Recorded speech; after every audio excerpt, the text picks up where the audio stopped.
നിങ്ങൾ ഒരു പക്ഷം ചേർന്ന് CPM-നെ തകർക്കാൻ ശ്രമിക്കുന്നു. അതുകൊണ്ട് മലയാള മനോരമയെക്കുറിച്ച് കാലാകാലങ്ങളായി നിങ്ങളിത് പറഞ്ഞുകൊണ്ടേയിരിക്കും. മലയാള മനോരമയുടെ ജോലി ചെയ്യും, CPM-ന്റെ ജോലി ചെയ്യും. അതവിടെ ഇരിക്കും. മാധ്യമങ്ങളുടെ പണി സർക്കാരിന്റെ വികസന പ്രവർത്തനങ്ങളുടെ പ്രചാരകരാകുകയല്ല.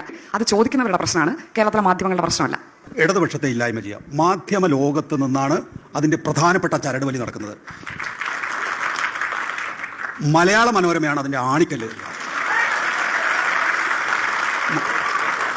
അത് ഇന്നും ഇന്നലെയും തുടങ്ങിയ കാര്യങ്ങളല്ല. കെ മാത്യുവിന്റെ 8ാമത്തെ മോതിരം എന്ന് പറയുന്ന ഒരു ആത്മകഥയുണ്ട്. ഞാൻ ഈ ആത്മകഥ വായിച്ച് ഞാൻ കെ മാത്യുവിനെ ഇന്റർവ്യൂ ചെയ്തിട്ടുള്ളതാണ് ഇന്ത്യ വിഷന് വേണ്ടിയിട്ട്. അതിനകത്ത് മാമൻ മാപ്പിള എന്ന് പറയുന്ന മലയാള മനോരമയുടെ സ്ഥാപകൻ അദ്ദേഹത്തിന്റെ മൂത്ത മകനായ, അതായത് മാമൻ മാപ്പിള ആ സ്ഥാപനം കൈമാറേണ്ട KM ചെറിയാനോട് പറഞ്ഞു കൊടുക്കുന്നുണ്ട് എന്തായിരിക്കണം മലയാള മനോരമയുടെ ഭാവി രാഷ്ട്രീയമെന്ന്.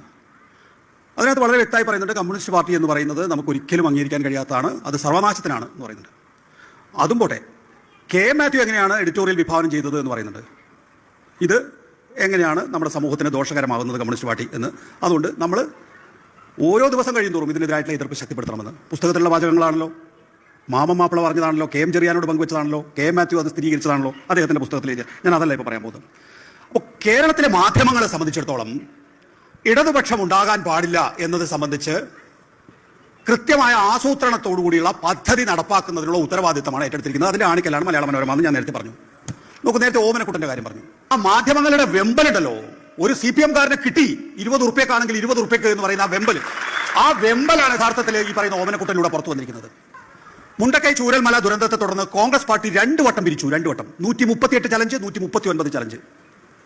1 ഉറുപ്പ്യ ട്രഷറിയിൽ വന്നോ? 1 ഉറുപ്പ്യ ഈ പറയുന്ന മുണ്ടക്കൈ ചൂരൽമല ദുരന്തത്തിൽ ദുരിതബാധിതരായിട്ടുള്ള ആർക്കെങ്കിലും കൊടുത്തോ? ഈ ഡിസംബറിൽ ടൗൺഷിപ്പ് വരാൻ പോവാണ് സംസ്ഥാന സർക്കാരിന്റെ. അപ്പോൾ 20 ഉറുപ്പ്യ പിരിച്ചു എന്ന് പറയുന്ന ഓമനക്കുട്ടന്റെ കാര്യത്തിനകത്ത് ജാഗ്രത. അതേസമയം കോടികൾ അടിച്ച് പുട്ടിടിക്കുന്ന ഇപ്പുറത്ത് അലംഭാവം. അതാണ് ഇന്നത്തെ മാധ്യമ പ്രവർത്തനം എന്ന് പറയുന്നത്. ഞാൻ ഇത്രയൊന്നും മാധ്യമ പ്രവർത്തനത്തിന് വിമർശിക്കണമെന്ന് വിചാരിച്ച ആളല്ല, മനോരമയും വിമർശിക്കണം എന്നാണ്. പക്ഷേ ഇങ്ങോട്ടൊക്കെ കൊണ്ടുതരുമ്പോൾ പിന്നെ അങ്ങോട്ടും കൊടുക്കണമല്ലോ. മലയാള മനോരമ, എനിക്ക് ആ പുസ്തകം തന്നാൽ ഞാനിപ്പോൾ എൻ്റെ ഫോണിലുണ്ടെന്നാണ് എൻ്റെ ഓർമ്മ. വളരെ വ്യക്തതയോടുകൂടി ആരാ പറഞ്ഞിരിക്കുന്നത്? അതിന്റെ സ്ഥാപകൻ, അതിന് പിന്നീട് പത്രം ഏൽപ്പിച്ച ആള്, പിന്നീട് പത്രം മുന്നോട്ട് കൊണ്ടുപോയി പ്രൊഫഷണലായി ആ പത്രത്തെ നയിച്ച ആള്, വളരെ വ്യക്തതയോട് കമ്മ്യൂണിസ്റ്റ് പാർട്ടി എന്താണ്, കമ്മ്യൂണിസ്റ്റ് പാർട്ടി ഈ നാട്ടിൽ നിന്ന് ഉന്മൂലനം ചെയ്യപ്പെടേണ്ടതിന്റെ ആവശ്യകത എന്താണെന്ന് എഴുതി വെച്ചിരിക്കുകയാണ്. പറഞ്ഞതല്ല, എഴുതി വെച്ചിരിക്കുകയാണ്. സുചിന്തിതമായ അഭിപ്രായം എന്നാണ് ശ്രീ KM മാത്യു 8ാമത്തെ മോതിരത്തിൽ കമ്മ്യൂണിസ്റ്റ് പാർട്ടിയെ ഉന്മൂലനം ചെയ്യേണ്ടതിന്റെ ആവശ്യകതയെക്കുറിച്ച് വിശദമാക്കുന്നത്.